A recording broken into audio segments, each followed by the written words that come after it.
اللهم صل على سيدنا محمد وعلى آل سيدنا محمد كما صليت على إبراهيم وعلى آل إبراهيم في العالمين إنك حميد مجيد. أعوذ بالله من الشيطان الرجيم. بسم الله الرحمن الرحيم. نون والقلم وما يسطرون ما أنت بنعمة ربك بمجنون وإن لك لأجرا غير ممنون وإنك لعلى خلق عظيم. فستبصر ويبصرون بأيكم المفتون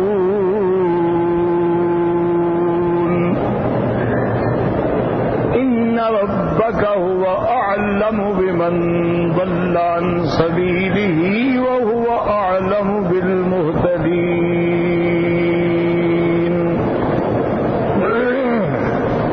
اللہ تبارک و تعالی نے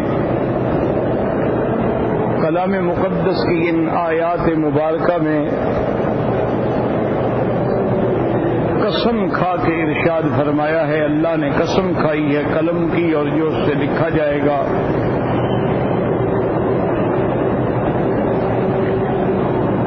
اور قسم کے بعد اللہ نے تردید کی، رد کیا کفار کا جو حضور صلی اللہ علیہ وسلم کو دیوانہ کہتے تھے. اللہ نے قسم کھا کے فرمایا کہ ما انت بنعمت ربک بمجنون. میرے محبوب آپ کیا ہو گیا؟ لا حول ولا قوت الا باللہ.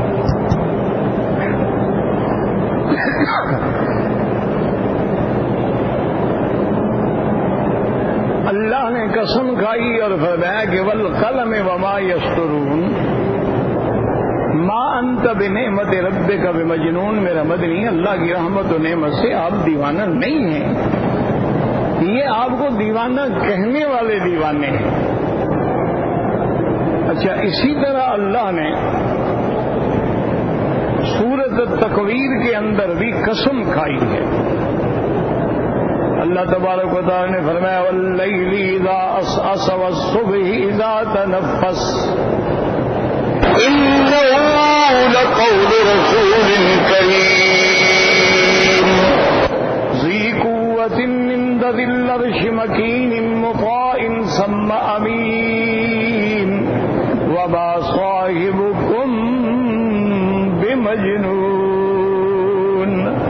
اللہ نے قسم کھائی کہ مجھے قسم ہے رات کی جب آتی ہے، مجھے قسم ہے صبح کی جب وہ اپنی راحت و روحان پہنچاتی ہے کہ اللہ کا قرآن جو ہے یہ رسول کریم جبریل لے کے آنے والے ہیں.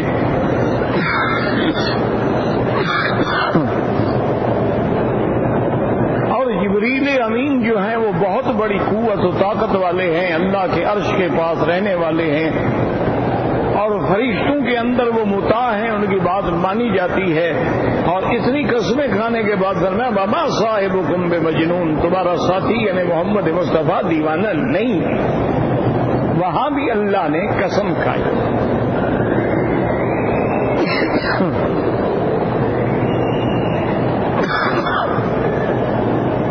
لا حول ولا قوت الا باللہ. پہلی بات تو یاد رکھیں کہ اللہ تبارک و تعالی کو قسم کھانے کی ضرورت کیا ہے؟ خدا خدا ہے، جو چاہے کر دے. اصل بات سمجھیں کہ اللہ نے اپنے بندوں کے ساتھ معاملہ ایسے فرمایا ہے، ان کو قرآن میں ایسے خطاب فرمایا ہے جیسے ان کے اپنے معاملات ہو. تو اپنے معاملات میں انتہائی بات یہ ہوتی ہے کہ جب آدمی ساری گواہی دے دے، دلائل دے دے، اور اگلا نہ مانے گا کہ بھائی ٹھیک ہے پھر میں قسم کھاتا. تو اللہ تبارک و تعالیٰ نے بھی اتنے دلائل دینے کے بعد اگر کافر تم نہیں مانتے ہو تو میں قسم کھا کے کہتا ہوں کہ میرا مدنی دیوانہ نہیں. ما انت بنعمت ربک بمجنون. اور انبیاء کو دیوانہ کہنے کی وجوہات کیا تھی کہ انبیاء ایسی باتیں کرتے تھے جو ان کے عقل میں نہیں آتی تھی. تو دیوانہ تو وہ ہے جو سمجھ نہ سکتا ہو، یہ تو نہیں کہ کہنے والا دیوانہ ہے.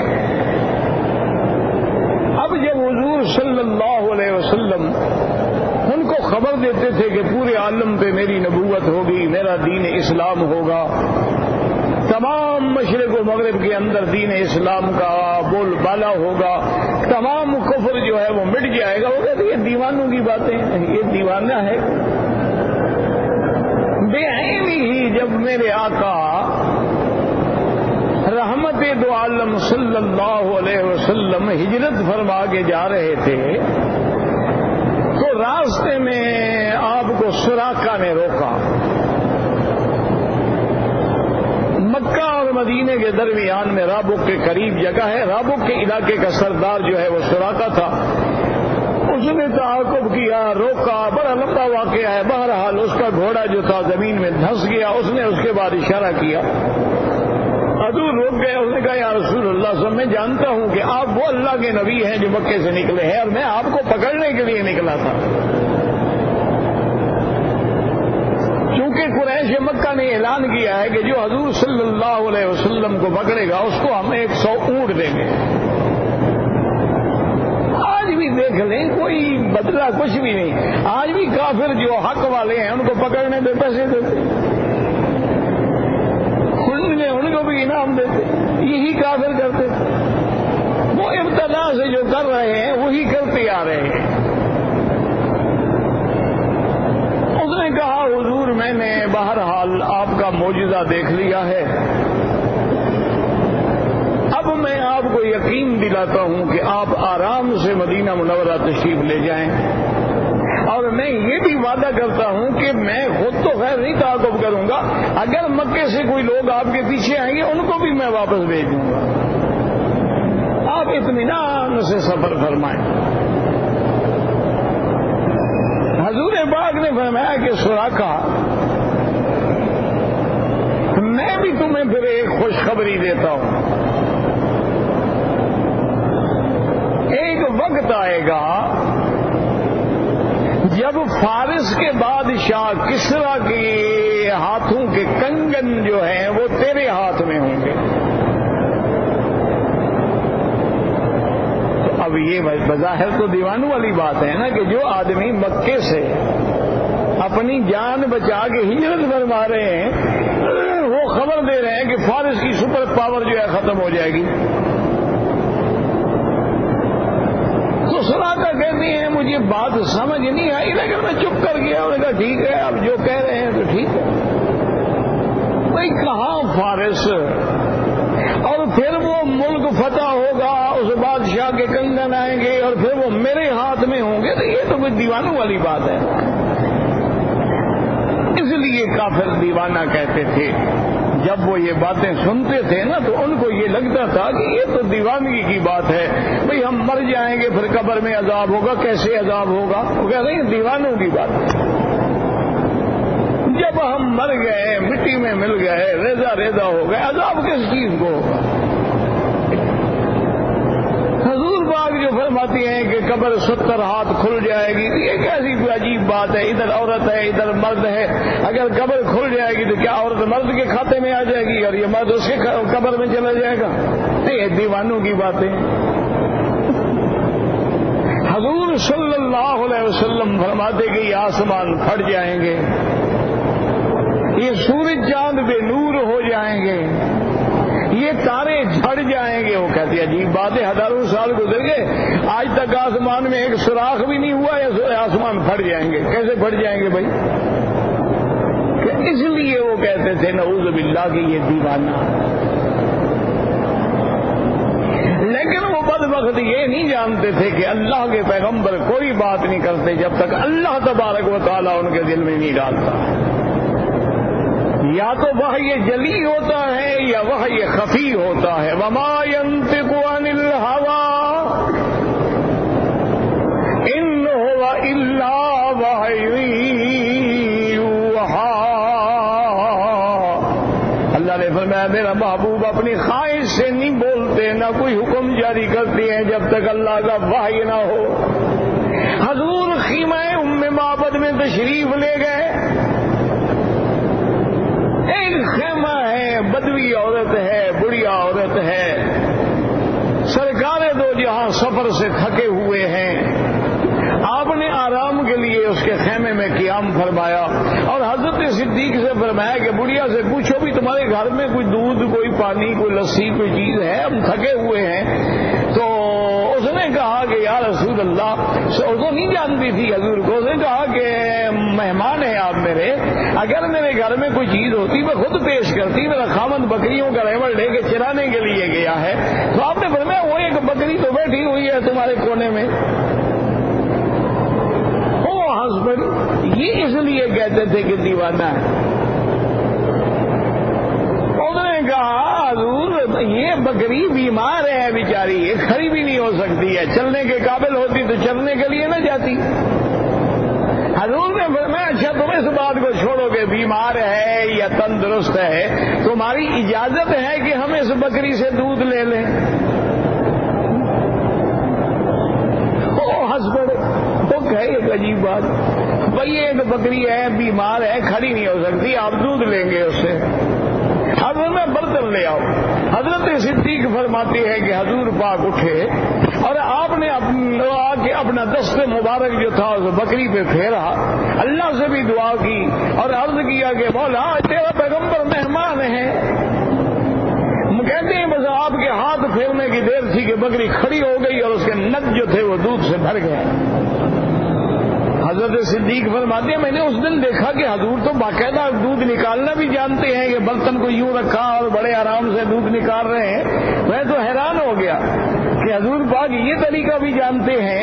آپ نے ایک برتن بھرا، دوسرا برتن بھرا، تیسرا برتن، سارے گھر کے برتن بھر گئے، ابھی تک وہ دودھ دینے کے لیے بکری تیار کری۔ تو لوگ سمجھتے تھے کہ بھئی یہ دیوانوں کی بات ہے، لیکن جن پہ حقیقت کھل گئی ان کو سمجھ آ گیا کہ نہیں دیوانہ نہیں، اللہ کا نبی۔ اس لیے اللہ نے فرمایا ما انت بنعمت ربک بمجنون۔ اور بعض علماء نے یہ لکھا ہے کہ جب حضور پہ وحی نازل ہوتی تھی تغیر وجہ رسول اللہ صلی اللہ علیہ وسلم، حضور کے چہرے کا رنگ مبارک جو تھا وہ تغیر ہو جاتا تھا، تبدیل ہو جاتا تھا۔ اور بی بی عائشہ فرماتی ہیں سردی کی راتیں ہوتی تھی اور جب آپ پہ وحی اترتا تھا تو آپ کے پسینہ مبارک، پسینہ آپ کی پیشانی پہ پسینہ گرنا شروع ہو جاتا تھا، یا تفسد ارکن عن جبینہ۔ تو اس تغیر کو دیکھنے والے دشمن کہتے تھے نعوذ باللہ دیوانہ ہے، نعوذ باللہ آپ کو دورہ پڑتا ہے۔ ان کو پتہ نہیں تھا کہ جب رسول نوری اور رسول بشری کا لقاء ہوتا ہے تو خدا کی قدرت ہے کہ پھر اللہ کے وحی کے اثرات ہوتے ہیں، اللہ کے کلام کا شکل ہوتا ہے، اللہ کے کلام کی اتنی عظمت ہوتی ہے کہ اللہ کے پیغمبر بھی اس سے کانپ رہے ہوتے ہیں۔ فَإِذَا سُرِّيَ، اور جب وحی ختم ہو جاتی ہے آپ کا چہرہ کھل جاتا ہے۔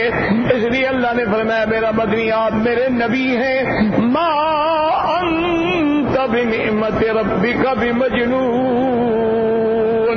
اور یاد رکھو یہاں اللہ نے تین چیزیں فرمائی ہیں، ایک چیز تو فرمائی کہ ما انت بنعمت ربک بمجنون، اور دوسری چیز وَإِنَّ لَكَ لَأَجْرًا وَإِنَّ لَكَ لَأَجْرًا غَيْرَ مَمْنُونٍ وَإِنَّكَ لَعَلَىٰ خُلُقٍ عَظِيمٍ۔ اللہ نے فرمایا میرا مدنی آپ کے لیے تو اتنا اجر ہے، اتنا ثواب ہے، غیر ممنون، غیر مقطوع، غیر منقوص، جو نہ کبھی ختم ہوگا اور نہ اس میں کمی آئے گی، کیونکہ آپ کی وجہ سے پورے عالم کو ہدایت ملے گی، آپ کی وجہ سے پورے عالم کو توحید کا سبق ملے گا، آپ کی وجہ سے پورے عالم کو امن ملے گا، آپ کی وجہ سے پورے عالم کو نجات ملے گی۔ پھر آپ کے علوم، کیا مصیبت ہے یار، کیا تماشا بنائے رکھتے ہو، انا للہ و انا الیہ راجعون.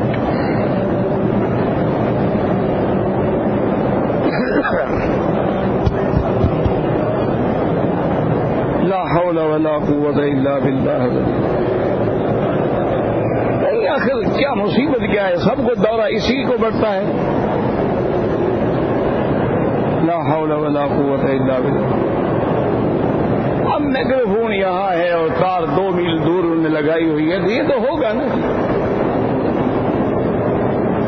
اتنی لمبی تار جو ہوگی، کوئی گزرے گا، کسی کا پاؤں لگے گا، کسی کا کچھ ہوگا، بھی کوئی قریب میں پوائنٹ لگا دیں، کون سا مشکل مسئلہ ہے بھائی.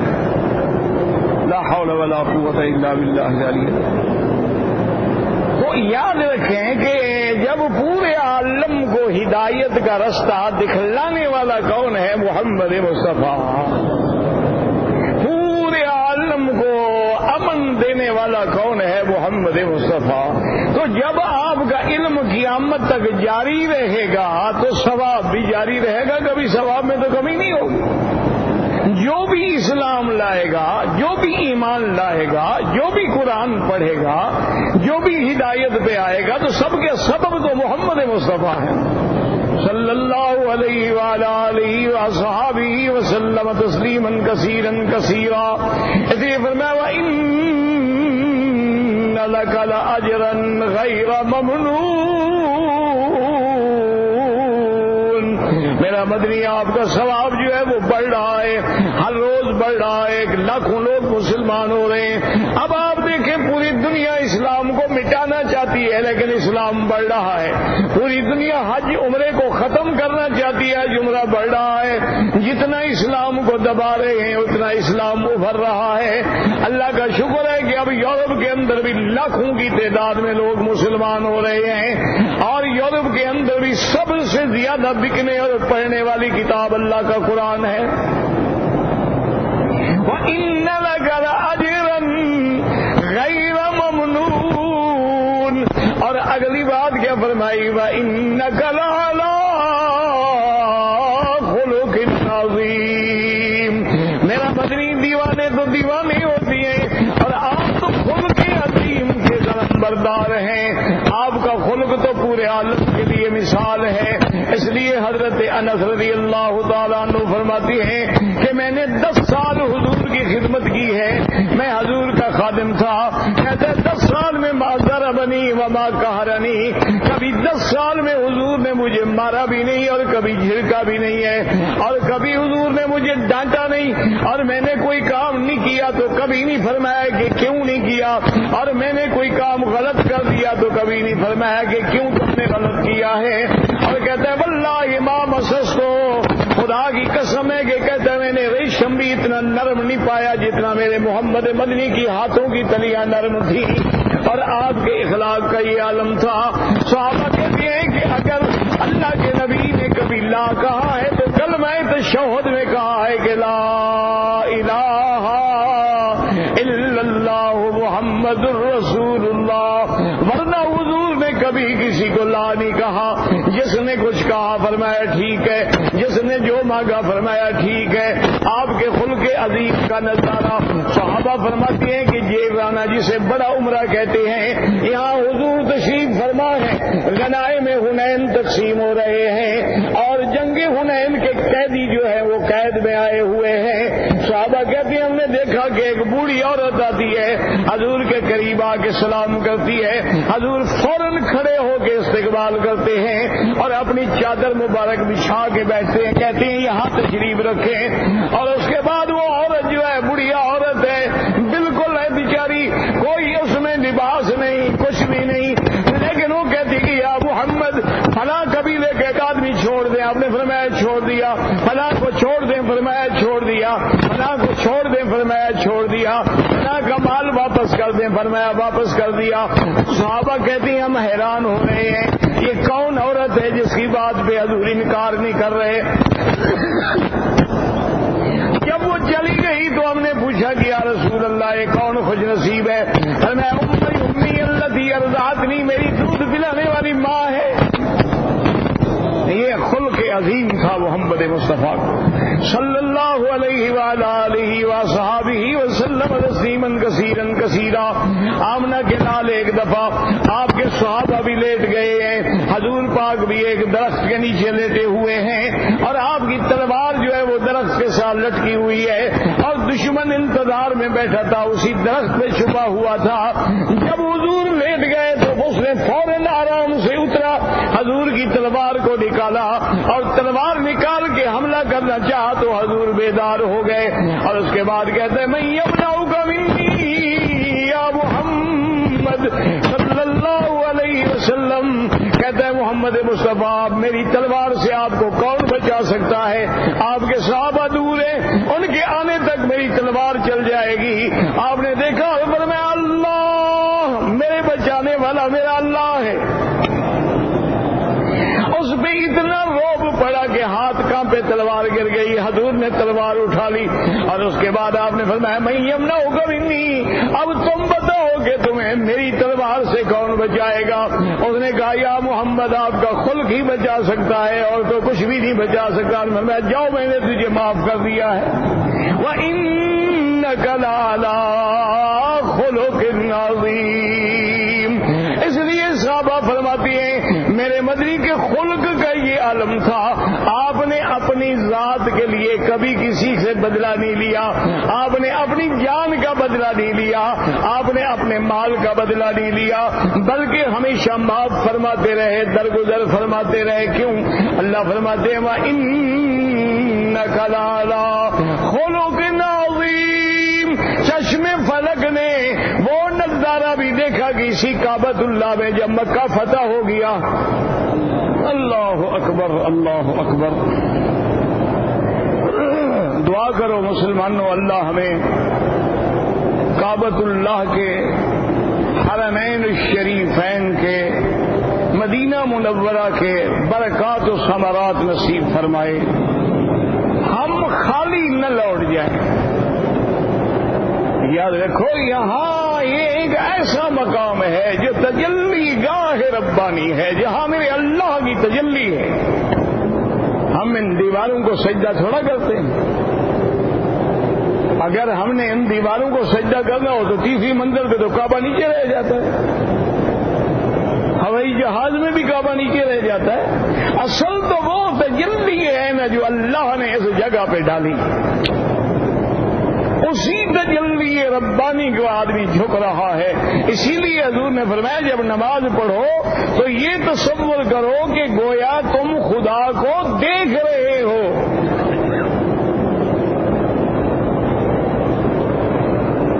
چشم فلک نے دیکھا کہ اسی مکہ میں، اسی کعبۃ اللہ میں جب مکہ فتح ہو گیا، حضور صلی اللہ علیہ وسلم نے فرمایا کہ بنو شیبہ کو بلاؤ جس کے پاس چابی ہے اللہ کے کعبے کے دروازے کی۔ زمانہ جاہلیت سے یہ کام جو تھے نا، یاد رکھو تقسیم تھے، کسی کے ذمے چابی تھی، کسی کے ذمے غلاف کعبہ تھا، کسی کے ذمے زمزم کا انتظام تھا، یہ سارے کام تقسیم تھے۔ حضور صلی اللہ علیہ وسلم نے حکم دیا، اب وہ چابی بردار جو تھا اس کو پکڑ کے صحابہ لے آئے۔ کافر ہے،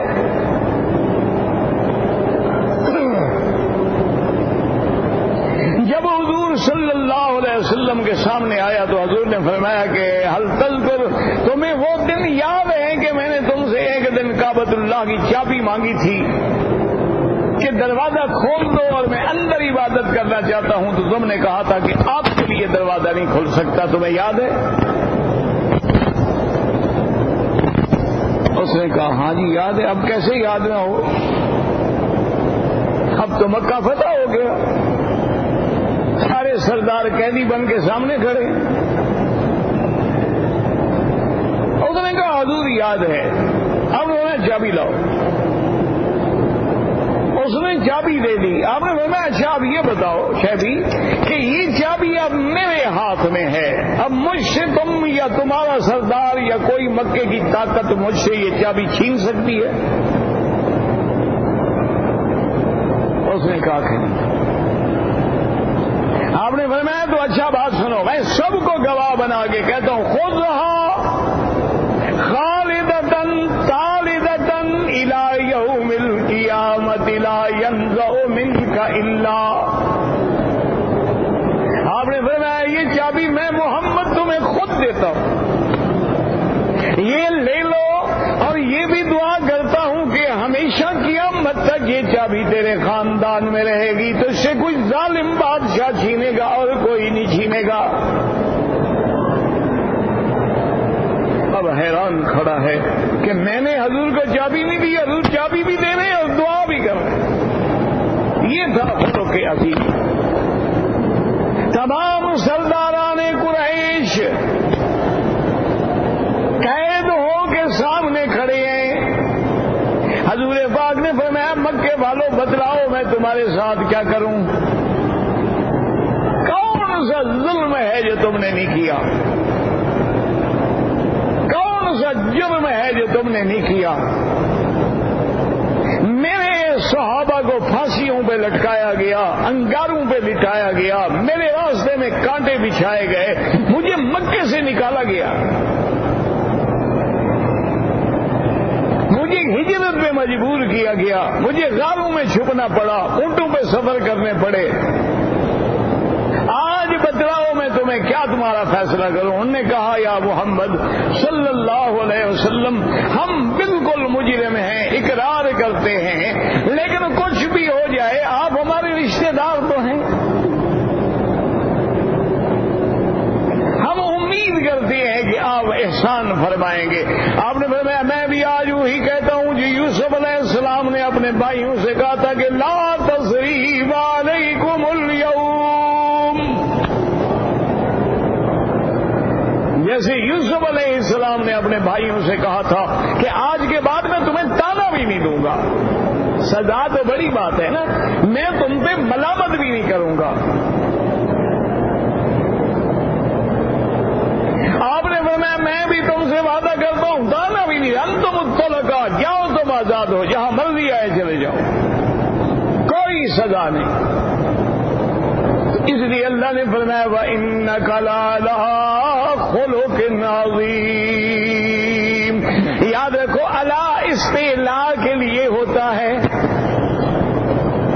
الا جو ہے نا استعلاء کے لیے ہوتا ہے۔ زید علی السقف، فلاں چھت پر ہے، الا انتہا کے لیے ہوتا ہے۔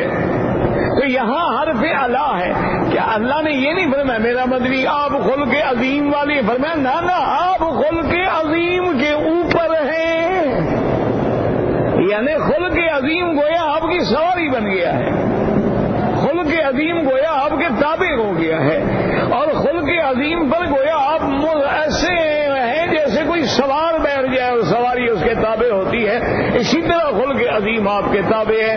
حضور پاک صلی اللہ علیہ وآلہ وسلم تسلیما کثیرا کثیرا، یعنی جس عورت نے آپ کو زہر دے دیا لیکن حضور نے اپنی ذات کا بدلہ نہیں لیا، ایک عربی نے آپ کے گردن مبارک سے کپڑا کھینچا، آپ کو داغ پڑ گئے لیکن آپ نے کوئی بدلہ نہیں لیا، حضور پاک نے کبھی زندگی میں کسی کو گالی نہیں دی، حضور پاک کی زبان مبارک سے کبھی کوئی ثقیل کلمہ نہیں نکلا۔ اس لیے اللہ نے فرمایا میرا مدنی کیا دیوانے ایسے ہوتے ہیں؟ جس کا یہ خلق عظیم ہو وہ بھی دیوانہ ہوتا ہے۔ اس لیے فرمایا ما انت بنعمت ربک بمجنون ان لک لاجرا غیر ممنون وانک لعلی خلق عظیم۔ اور آگے پھر تحدید آ گئی، آگے تحدید ہے، اس کو کہتے ہیں تحدیدات، تخویفات۔ اللہ نے فرمایا فَسَتُبْصِرُ وَيُبْصِرُونَ، آپ بھی دیکھ لیں گے اور آپ کو دیوانہ کرنے والے بھی اپنا انجام دیکھ لیں گے کہ کون دیوانہ ہے۔ بِأَيِّكُمُ الْمَفْتُونُ إِنَّ رَبَّكَ هُوَ أَعْلَمُ بِمَنْ ضَلَّ عَنْ سَبِيلِهِ وَهُوَ أَعْلَمُ بِالْمُهْتَدِينَ۔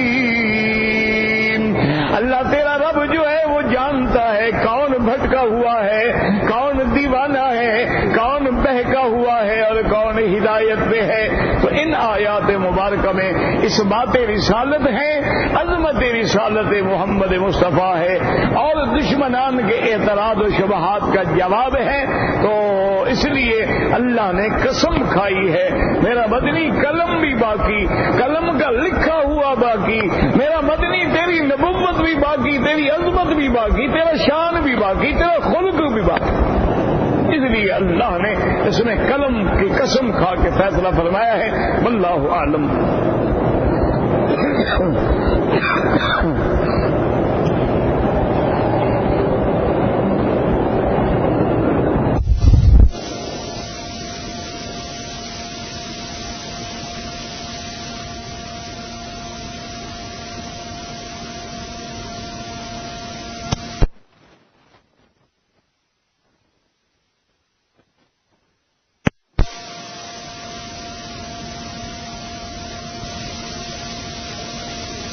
داؤد علیہ السلام اور حضرت سلیمان علیہ السلام نے تعمیر کرایا ہے۔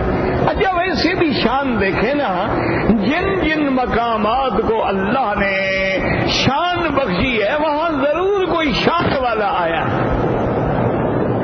اب آپ دیکھیں کہ بیت المقدس کو حضرت داؤد و سلیمان نے بنایا ہے، اور کعبۃ اللہ کو ابراہیم اور اسماعیل نے بنایا ہے، یہاں بھی پیغمبر، اور طور پہ دیکھیں تو موسیٰ علیہ السلام ہیں، اور مدینہ منورہ میں دیکھیں تو محمد مصطفیٰ ہیں صلی اللہ علیہ وسلم۔ تو اللہ نے ہر حال میں جس جگہ کو شان دینا ہوتا ہے وہاں اپنا محبوب بھیجتے ہیں۔ میں تو ہمیشہ کہتا ہوں کہ میرا مولا تم نے مکے کو آباد کرنا چاہا تو خلیل کا ڈیرا لگا دیا، اور مدینے کو رنگ دینا چاہا تو حبیب اللہ کا ڈیرا لگا دیا۔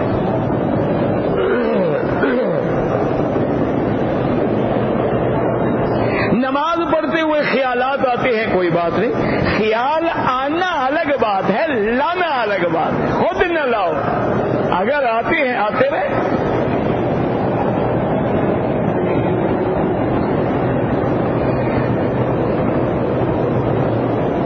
بیعت کا معنی ہوتا ہے اپنے آپ کو کسی کے تابع کر لینا، گویا کہ میں نے اپنے آپ کو بیچ دیا ہے بے سے، اور اس نے مجھے گویا خرید لیا۔ تو بیعت علی الاسلام بھی ہے، بیعت علی الجہاد بھی ہے، بیعت علی السمع والطاعہ بھی ہے،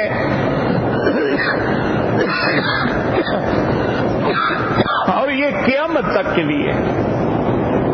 آج بھی اگر آپ کو کوئی اہل اللہ میں، اللہ والوں میں صحیح معنی میں متبع کتاب و سنت بندہ ملے، بالکل بیعت کریں، بالکل کوئی منع نہیں، سنت ہے۔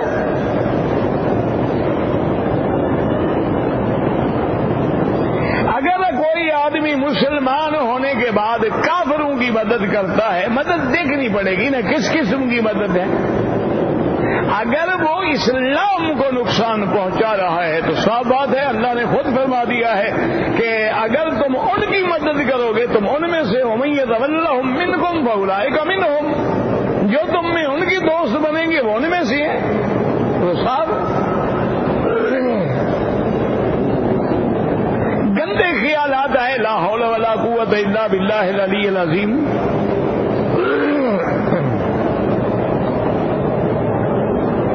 کہتے ہیں جی کہ لاکھوں لوگ جو ہیں عمرے بھی کرتے ہیں، حج بھی کرتے ہیں، لیکن تبدیلی ان میں نہیں آتی ہے۔ اس کی وجہ یہ ہے میرا بھائی کہ اصل ہمارا مال حلال نہیں ہوتا، اور یہ حضور کا فرمان ہے کہ اگر پیسہ حلال نہیں ہوگا تو حج بھی مردود ہے، عمرہ بھی مردود ہے۔ پھر ایک ظاہری شکل ہے، اللہ کے ہاں تو قبول ہوا نہیں۔ جب قبول ہی نہیں ہوا تو اثر کیسے ہو؟ اثر تو تب ہوگا نا جب قبول ہوگا۔ ایک بات، دوسری بات یہ ہے کہ اتنا بھی غنیمت سمجھو، جیسے حضرت بخاری رحمت اللہ علیہ سے ایک آدمی نے کہا تھا کہ حضرت آپ ساری رات تقریریں کرتے ہیں، آپ لوگوں کے پھیپھڑے دکھ جاتے ہیں، گلے دکھ جاتے ہیں، فائدہ کیا ہو رہا ہے؟ لوگ تو اسی طرح ہیں جیسے تھے۔ تو شاہ جی نے فرمایا کہ اچھا بھائی میری رات کے جلسے میں کتنے آدمی تھے؟ انہوں نے کہا جی 20,000 آدمی ہوگا۔ انہوں نے کہا یار 20,000 آدمی کو 8 گھنٹے کے لیے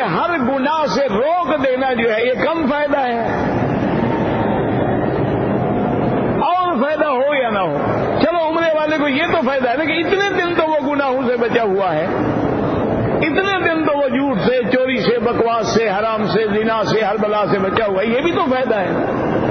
باقی صحیح فائدہ تب ہوگا جب علاج صحیح ہوگا، جب پرہیز صحیح ہوگی۔ اب حج پہ بھی آئیں، عمرے بھی آئیں، داڑیاں بھی مڈاتے رہیں، جھوٹ بھی بولتے رہیں، تو فائدہ کیسے ہو؟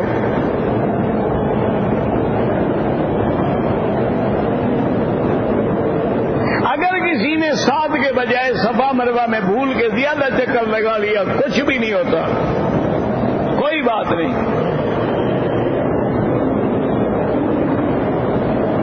ایک آدمی کی 2 بیویاں ہیں، اس نے ایک بیوی کو بالکل چھوڑ رکھا ہے، نہ طلاق دیتا ہے نہ گھر میں رکھتا ہے، ایسے آدمی کو امام بالکل نہ بنائیں۔ جو اپنی بیوی کا حق ادا نہیں کرے گا وہ مقتدی کا حق کیا ادا کرے گا؟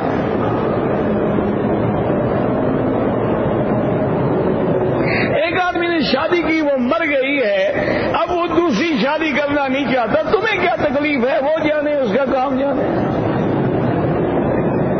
تمہیں کیا تکلیف ہے؟ وہ بیچارہ شادی کے قابل ہی نہ ہو، کوئی ضروری ہے کر لی، اس نے دیکھ لیا، کر لی، سنت ادا ہو گئی، بس بات ختم ہو گئی۔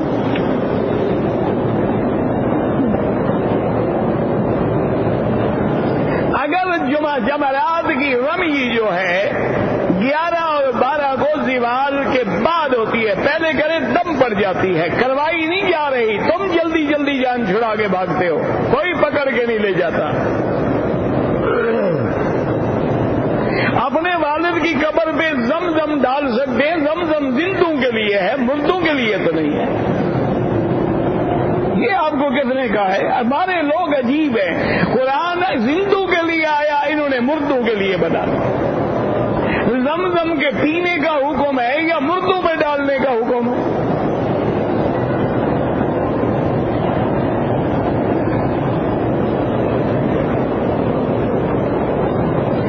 اگر امام نماز اوپر پڑھاتے ہیں ظہر میں تو امام والی طرف آگے نہ ہو، مثلا یہ کعبہ شریف ہے، امام اس طرف ہے، اس طرف کوئی آگے نہ ہو، ادھر آگے ہو، ادھر ہو، ادھر ہو، کوئی حرج نہیں، وہ تو طرف ہی کعبے کی اور ہے نا۔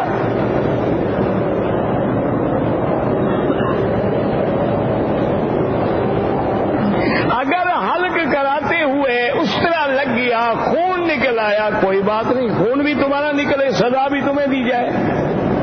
عجیب بات، یہ سمجھتے خون نکل گیا، دم پڑ گیا، ماشاءاللہ، کچھ نہیں ہوتا جناب، سارا خون نکال دو، اپنا، لوگوں کا نہیں۔ دوران طواف حتیم کی دیوار کے ساتھ چلنا بالکل ٹھیک ہے، لیکن دیوار سے لگ کے نہ چلے۔ دم واجب ہو گیا، پیسے نہیں، روزے رکھ لو۔ میری والدہ فوت ہو گئی، 3 مہینے کے بعد بارش کی وجہ سے قبر ٹوٹ گئی، دوبارہ بنا دو، کوئی مسئلہ نہیں۔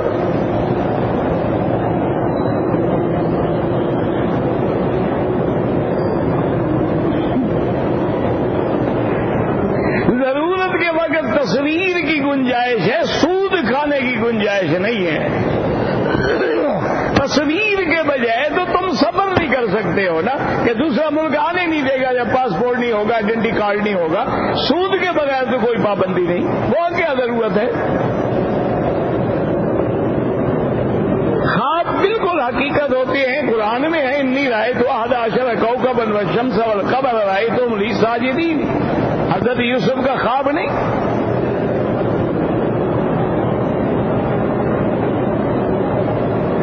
اگر خون بہہ جائے، پتہ نہیں چلا، نماز پڑھ لی، بعد میں حنفی مسلک میں خون بہہ جائے تو وضو ٹوٹ جاتا ہے، بعد میں دوبارہ لوٹائے نماز۔ ایک بچہ 5 سال کا، اس کا کوئی طواف نہیں ہوتا، اللہ کے بندے اپنے لیے کرو، اس کے لیے دعائیں کرو، بس اس کے لیے دعا کرو، اللہ اس کو شفا دے۔ اگر طواف الوداع ہم نے کر لیا ہے، پھر موقع مل جائے حرم میں نماز پڑھنے کا، بالکل پڑھیں۔ طواف الوداع کا معنی یہ نہیں ہوتا کہ اللہ نے ہمیں نکال دیا ہے، موقع مل گیا پھر طواف کرو، پھر نمازیں پڑھو. بعض لوگ طواف الوداع کرتے ہیں، فلائٹ تبدیل ہو جاتی ہے. سب یہ مانا تھوڑا ہے کہ وہ حرم بھی نہ آئے، نماز بھی نہ پڑھیں، طواف بھی نہ کریں.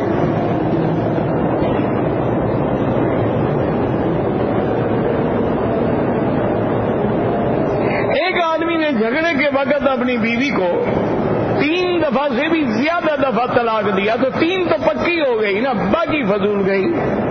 حنفی مسلک میں تو کوئی حل نہیں ہے. اگر کوئی 3 کو 1 کہتا ہے وہ جانے، اس کا فتویٰ جانے، قیامت میں وہ ذمہ دار ہے. ورنہ جمہور کے نزدیک جو ہے 3 ہوتی ہیں اور 1 ہوتی ہے.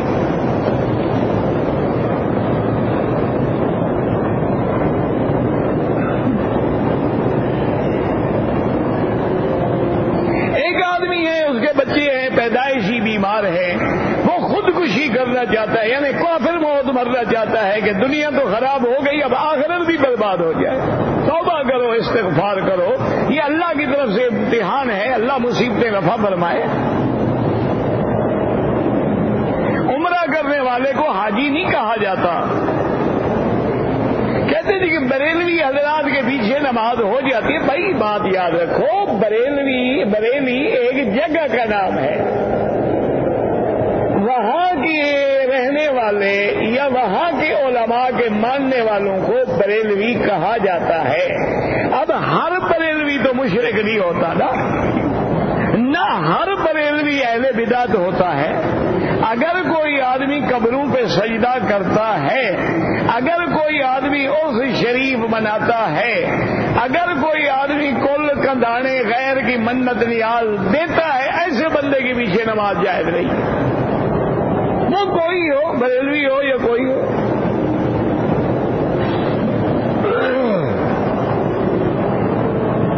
میں نے 3 عمرے کیے ہیں لیکن میرا جوتا بند تھا، کوئی بات نہیں. آئندہ احتیاط کرو کہ اوپر کی ہڈی بھی اور گٹے جو ہیں، تخنے جو ہیں نظر آئے. حرم شریف کے کل امام کتنے ہیں گنتے رہو نا. یہ بھی کوئی مسئلہ ہے، میری ذمہ داری ہے، میں آپ کا سیکٹری لگا ہوا ہوں. عجیب لوگ ہیں، اس کا کوئی علاج ہے؟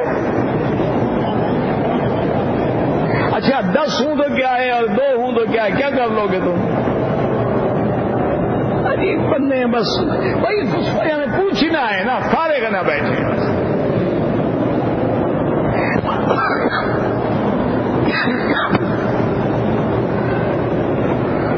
بعض لوگ اپنے موبائل میں گھنٹی کے بجائے قرآن شریف بھر دیتے ہیں یا اذان بھر دیتے ہیں. بالکل ناجائز ہے اور گناہ ہے. ایک تو اللہ کے قرآن کو تم نے رنگ ٹون بنا دیا ہے. دوسرا یہ ہے کہ اگر حمام میں بیٹھے ہو، لیٹرین میں بیٹھے ہو اور وہاں جناب کوئی گھنٹی آ جائے، قرآن کی تلاوت شروع ہو جائے تو مجرم کون ہوگا؟ بالکل ناجائز ہے. آنیزہ مجھے نہیں پتا آنیزہ کیا ہوتا ہے.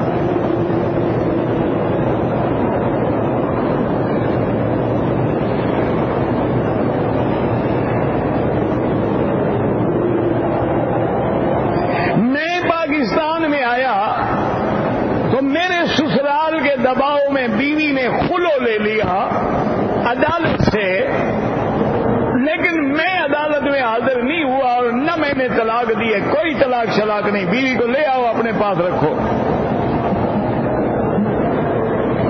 کہتے ہیں جی کہ جنات جو ہیں ان کی غذا کیا ہے؟ تم سے مانگا ہے انہوں نے؟ نہیں، آپ سے انہوں نے خط لکھا ہے کہ میں بھوک لگی ہے ہمیں بھیجو. نہ میری کوئی جنات سے برادری ہے، مجھے پتا ہے کہ ان کی غذا کیا ہے. خدا کا خوف کرو یار. کہتے ہیں مکی صاحب ناراض ہو جاتے ہیں. وہ اللہ کے بندے میں ناراض نہ ہوں تو کیا کروں آپ مجھے بتاؤ. جنات کی غذا یہ ہے کہ جب ہم ہڈی پھینکتے ہیں، اسی لیے حضور نے فرمایا کہ ہڈی سے استنجا نہ کرو، گوبر سے استنجا نہ کرو، کہ یہ جو ہے ذات و اخوانکم الجن، یہ تمہارے بھائی جسموں کے لیے اللہ خوراک بنا دیتے ہیں.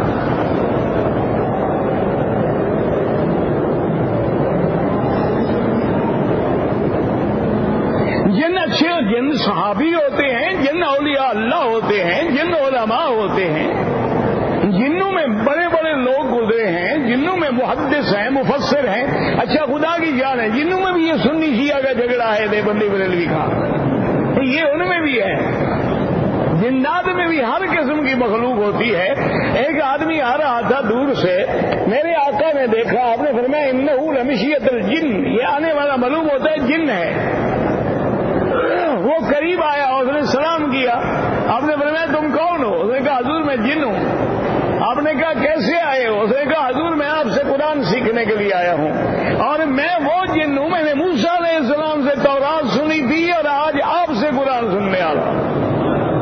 1200 سال. جنوں کی تو 3,000 سال عمر ہوتی ہے. جن اچھے بھی ہوتے ہیں، جن شیطان بھی ہوتے ہیں. اچھا ایک آدمی مجھے اور ٹکر گیا، مجھے بھی ہر قسم کے آدمی ٹکرتے ہیں. وہ میرے پاس آیا، کہتا ہے کہ مکی صاحب یہ بتائیں کہ ابلیس جو ہے نا، جو بڑا شیطان، اس کی شکل کیسے ہے؟ اب میں نے اس کو بڑا پیار سے سمجھایا کہ یار میں نے نہیں دیکھا، اور قرآن پاک بھی کہتا ہے کہ انہ یراکم ھو وقبیلہ من حیث لا ترونہم، وہ تمہیں دیکھ سکتے ہیں، تم نہیں دیکھ سکتے. جب میں نے دیکھا نہیں تو کیسے بتاؤ؟ کہتے جی آپ اتنے بڑے عالم ہیں، اتنے بڑے عرصے سے پڑھاتے ہیں، اتنی کتابیں پڑھی ہیں، آپ کو پتہ تو ہوگا. میں نے کہا مجھے تمہاری شکل لگتا تھا. پھر جان چھوٹ گئی، بھاگ گیا. کہتے بھائی میں نے نہیں دیکھا، نہیں شکل بتاؤ جن شیطان کی. بھائی میں نے دیکھا ہی نہیں تو کیا بتاؤں؟ اللہ کے نام کا عمرہ تو سارے عمرے اللہ کے نام پر ہی ہوتے ہیں، اور کس کے لیے ہوتے ہیں؟ باقی عمرے مخلوق کے لیے ہوتے ہیں، خالق کے لیے تھوڑا ہوتا ہے. مزاروں پہ اگر جائیں بالکل جائیں، کوئی منع نہیں. ان کے لیے دعا کریں گے یا اللہ اس قبر والے کو جنت عطا فرما، یا اللہ ان کی قبروں کو نور سے بھر دے اور ان کے درجات کو بلند کر دے. کلندر کا کیا مطلب ہے؟ جو جھومتا ہو، جھمر لگاتا ہو، وہ کلندر ہوتا ہے. اور کیا ہوتا ہے؟ کلندر بھی نہ قرآن میں ہے نہ حدیث میں ہے. تمہاری گھڑی ہوئی اصطلاحات ہیں، تم جانو، تمہارا کام جانے. اور اس کا معنی ہے شادی. وہاں کسی اور میں چلے جاؤ، بڑے کلندر تمہیں مل جائیں گے.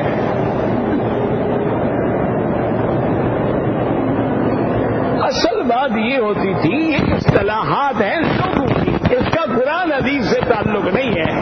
جیسے علامہ اقبال نے کہا تھا، پانی پانی کر گئی مجھ کو کلندر کی یہ بات، تو جھکا جب غیر کے آگے نہ تن تیرا نہ من.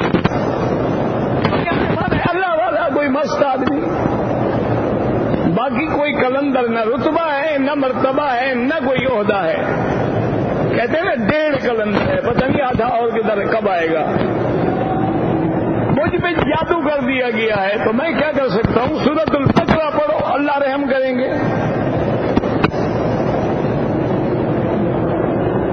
اگر میں نے احرام باندھا ہوا ہے، میں حمام میں گیا، احرام کھول دیا تو کیا ہو گیا؟ تمہارا عمرہ احرام میں بندھا ہوا تھا، کھول دیا تو عمرہ بھاگ گیا. کچھ نہیں ہوتا. خدا کا خوف کرو یار.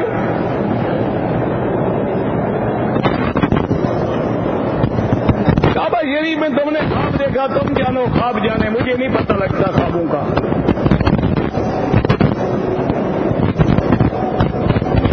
بیٹی اپنے والد کا عمرہ بالکل کر سکتی ہے.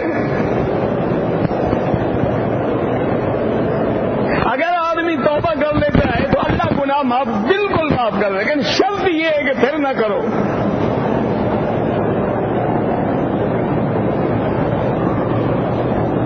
اگر باپ سے پہلے اس کا بیٹا فوت ہو جائے، اس کو وراثت نہیں ملتی.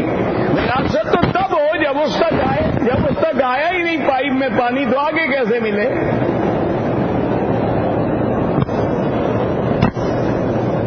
سر مڈوانے کے بعد احرام پہ خوشبو لگائے، بالکل لگا.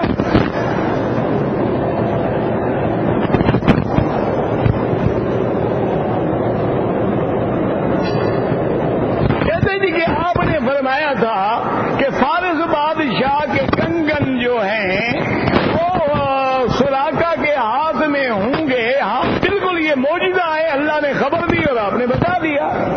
اس میں علم غیب کا کیا تعلق ہے؟ اگر اس کا علم غیب ہوتا تو پھر چھپ بتا سکتا، پھر غار میں چھپنے کی کیا ضرورت تھی؟ تو جب اللہ کے نبی نے فرما دیا کہ ولا عالم الغیب، میں علم غیب نہیں جانتا، اللہ نے فرمایا اعلان کر دو قل لا یعلم من فی السماوات والارض الغیب الا اللہ، یہ جو واقعات ہیں یہ معجزات ہیں، یہ اطلاع علی الغیب ہے، یہ اظہار علی الغیب ہے، یہ انباء علی الغیب ہے، یہ علم غیب نہیں ہوتا۔ اللہ نے خبر دے دی، حضور پاک نے آگے خبر دے دی، یہ علم غیب تو نہیں ہوتا۔ ربنا تقبل منا انك انت السميع العليم وتب علينا انك انت التواب الرحيم۔ یا اللہ عالم اسلام کی عزت کا فیصلہ فرما، یا اللہ کفر کی ذلت کا فیصلہ فرما، یا اللہ تیرے نام لیوا جس ملک میں ہیں ان کی جان مال آبرو عزت کی حفاظت فرما، یا اللہ جو بے گناہ قید میں پڑے ہوئے ہیں ان سے رحم فرما، بیماروں کو شفا عطا فرما، بے حیاؤں کو حیا عطا فرما، بے دینوں کو دین عطا فرما، بے اولادوں کو اولاد عطا فرما، قرض داروں کے قرض ادا فرما، ہماری ظاہری باطنی روحانی جسمانی بیماریاں پریشانیاں دور فرما، یا اللہ ہمیں مانگنا بھی نہیں آتا بغیر مانگے عطا فرما۔ ربنا آتنا فی الدنیا حسنة وفی الآخرة حسنة وقنا عذاب النار۔ صلی اللہ تعالی علی خیر خلقہ سیدنا محمد وعلی آلہ واصحابہ اجمعین۔ اللهم صل علی سیدنا محمد وعلی آل سیدنا محمد كما صليت على إبراهيم وعلى